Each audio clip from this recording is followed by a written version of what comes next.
Hello and welcome to episode 12 of Honestly Pissed with Dustin Grossman. I'm going to move this thing right along because this one's going to take a while and I want to be able to upload it on all sites. But anyway, let's start. Now, those of you who know me, you know that I get pissed off a lot about a lot of things. And this next video, it's very simple. Instead of what I told you, it's just a list of people who ought to be killed, okay? We're going to put it that way. If you don't like it, I can't help that. So, let's start, because I like to complain. It's kind of a motif for me, complaining. And, of course, this weird culture we live in leaves you no shortage of things to complain about. So, let's start this off right with people who read self-help books. Why do so many people need help? Life is not that complicated. You get up, you go to work, you eat 3 meals, you take one good shit, and you go back to bed. What's the fucking mystery? And besides, if you're looking for self-help, why would you read a book written by somebody else? That's not self-help, that's help. There's no such thing as self-help. If you did it yourself, you didn't need help. You did it yourself. Try to pay attention to the language we've all agreed on.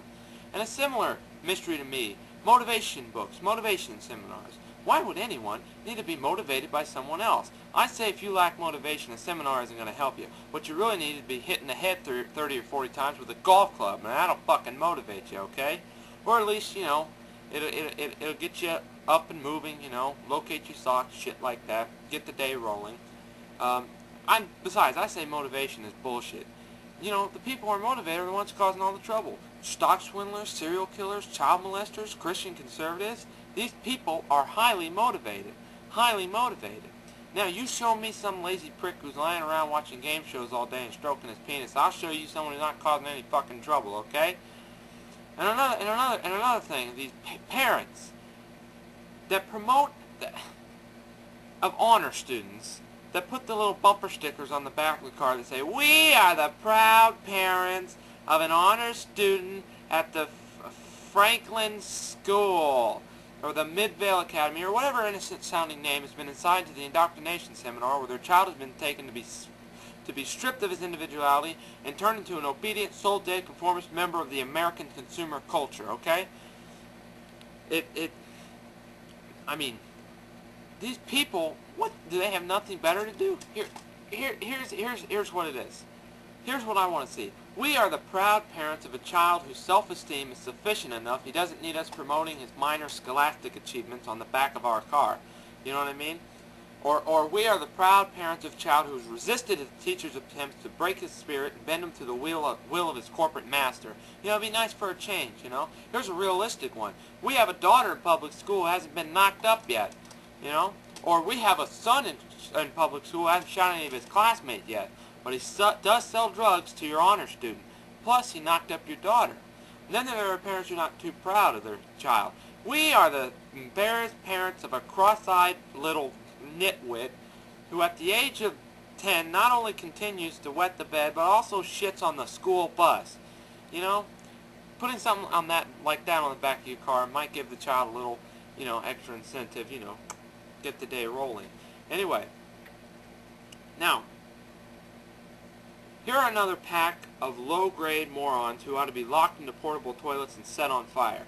These people carry their child around in these backpacks or front packs or slings, or whatever these devices are called, that are apparently allowed to leave the parents' hands free to sort through high-end merchandise and reach for their platinum credit cards, because it's always these upscale, yuppie-looking, Greenpeace environmentally conscious assholes. I say, hey, Mr. and Mrs. Natural Fibers, it's not camping equipment, it's a baby. Touch the little prick now and then. He'll thank you for it someday. These are the same people who sort their garbage, jog with their dogs, and listen to Steely Dan.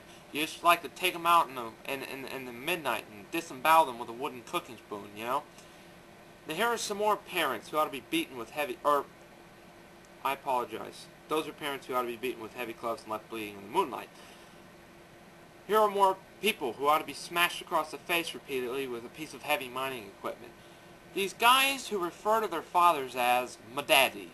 Yeah, you hear a lot of this stupid stuff, mostly away from here, These people who think their life is into you. My daddy used to say, my daddy used to say, bum ba da dum ba da da da dum ba da dum ba da dum dum dum. Oh, he did he? Well, wasn't that fucking enlightening? My daddy used to say, fuck your daddy. Fuck yo daddy and his wrinkled, rusted, royal asshole. Grow up, Billy Joe Carl Bob Danny Frank. You're not 6 anymore. More like 9. And here's another unfortunate pack of mutants who ought to be penciled in for a sudden visit from the Angel of Death. These guys who can't tell you about a phone call they had without giving you this shit. Yeah, the pinky and the thumb, like they attended mime college, studied under Marceau. So I call her up, you know, and I'm talking to her.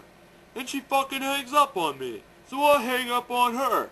She calls me back. I fucking hang up again. I say, hey Bruno, thanks for the visual aid, but we all understand the concept of the telephone. You pick it up, you talk into it. Oh, hold on Bruno, incoming call. Oh hey, it's for you. Now, where are we at? And these other guys who walk around with these hands-free telephone headsets and earpieces. Mr. Self-Important doesn't want to be too far from the phone in case Henry Kissinger calls, you know? He's got the Dalai Lama on line 2. I say, hey Bruno, as long as your hands are free, reach over here and fondle my balls, would you please? Huh? And answering machines. Starting with these people who think it's cute to let their children record the outgoing message, you know? God.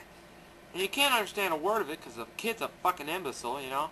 Hi, my name is Stacy. I'm 5 years old. My mommy and daddy aren't home. Beep. Here's my message, Stacy. I'm coming over to your house with a big knife. God. These are the same people who at Christmas time send you pictures of their children. Pictures you didn't ask for and you don't want. But it is fun throwing the pictures away, isn't it? I don't even look at the fucking Christmas card anymore. Who's this? Luann is 12 this year. Fuck Luann. I give a shit how old she is. You know? And just to compound your holiday spirit, they enclose a family newsletter. Just what you were hoping for. News about people you can barely fucking remember, you know? We're so proud of Brad, he's been accepted into dental school. Yeah, in the Philippines, after 4 tries. Fuck Brad and everybody who looks like Brad. Judging from his picture, I think he's jerking off too much. Keep him away from Luann. Oh, where are we at? Oh, and another thing. These music on answering machines. You know, people who ought to be strapped in the chairs and beaten with hammers. Some guy spends $8 at Radio Shack and suddenly he's a fucking record producer. You know, and because he's busy in the basement jacking off his dog, I have to listen to substandard music. And it's always rotten music, you know. It's either new age, that pointless meandering zombie noise played by pseudo-spiritual lunatics who think wind chimes are an instrument, or else it's soft rock, that lame-ass, non-threatening white suburban boy junk that played by bands like Men Without Testicles, you know.